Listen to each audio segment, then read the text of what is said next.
Assalamualaikum warahmatullahi wabarakatuh. Perkenalkan, nama saya Muhammad Sadam dari kelas F21B. Yaitu saya di sini akan memenuhi tugas ketiga, yaitu function dalam mata kuliah perancangan database atau perancangan basis data. Nah, di sini adalah tugasnya membuat video tentang SQL, yaitu penggunaan function dengan 10 contoh kasus berbeda dan 2 function yang dibuat sendiri. Oke, untuk mempersingkat waktu, mungkin langsung saja kita langsung ke penjelasan, yaitu kita masuk ke dbeaver.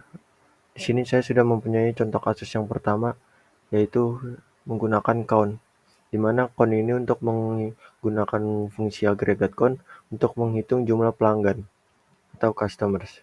Yaitu saya menyeleksi semua kolom dari tabel customers dan saya askan untuk menjadi total customers.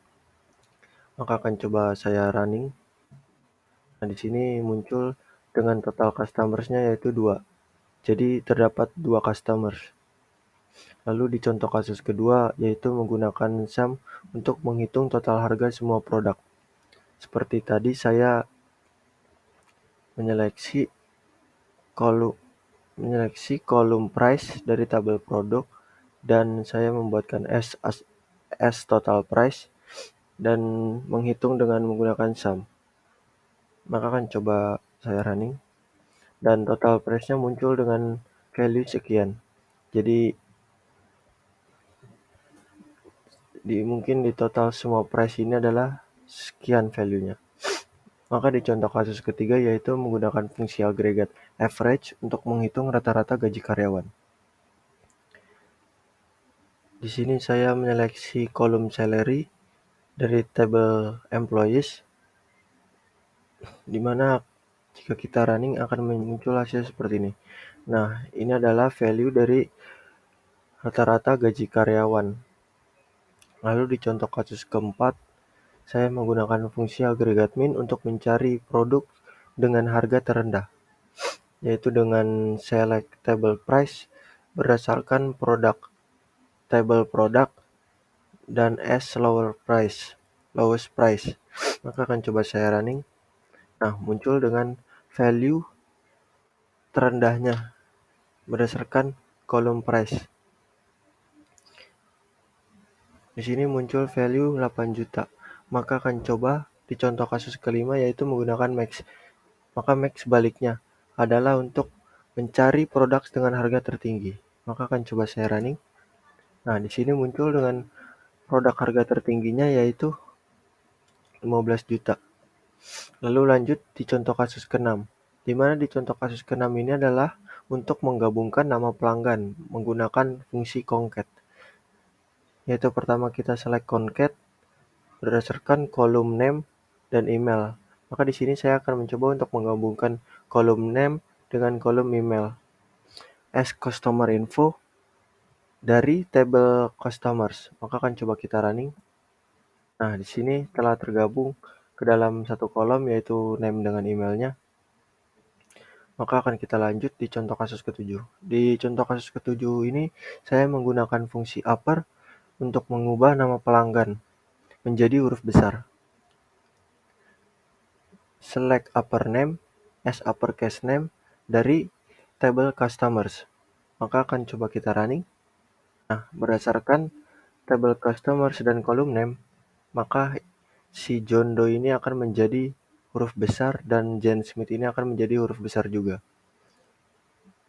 Lalu di contoh kasus ke-8, saya menggunakan fungsi lower, yaitu di mana fungsi lower sebaliknya untuk mengubah nama pelanggan menjadi huruf kecil. Sama mungkin ya, coba akan saya running. Nah, di sini berubah yang tadinya upper itu menjadi huruf besar semua, sedangkan lower adalah menjadi huruf kecil semua. Lalu di contoh kasus ke-9, saya menggunakan fungsi substring untuk mengambil sebagian dari email pelanggan, di mana saya mencoba untuk menyelect substring berdasarkan kolom email, as email prefix, dan dari from table customers. Maka akan coba saya running. Nah, di sini John at muncul. Karena di tabel customers, kita lihat di tabel customers. Nah, di sini datanya terdapat emailnya yaitu john@example.com. Di mana tadi saya mengambil hanya 5 saja, maka yang muncul adalah JOHN dan @-nya. Nah, ini kan, dan ini juga JENE @-nya yang muncul. Maka kita lanjut ke contoh kasus yang ke-10, di mana contoh kasus 10 ini saya mengubah format tampilan tanggal dalam sebuah kolom. Saya menggunakan date format, saya menyeleksi date format berdasarkan kolom transaction date, dan di sini saya mengubah ininya menjadi hari dulu, lalu bulan, kemudian tahun, as formatted date dari table transactions. Maka kita coba lihat table transaction-nya. Nah, di sini kan transaction date-nya kan format date-nya pertama-tama tahun dulu, kemudian bulan, kemudian hari.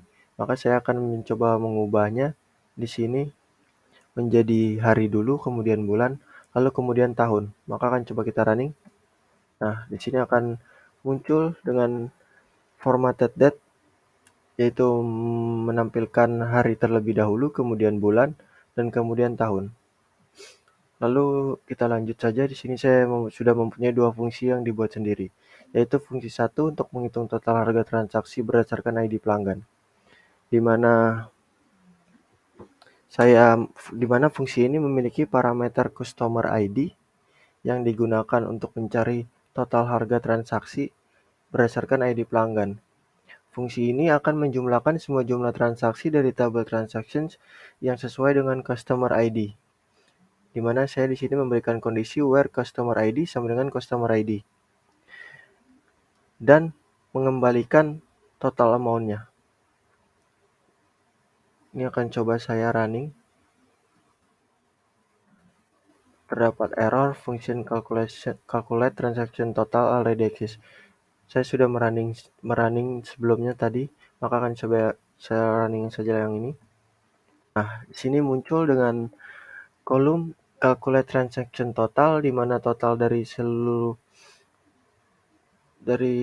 total transaksinya berdasarkan ID pelanggannya dengan hasil 8 juta.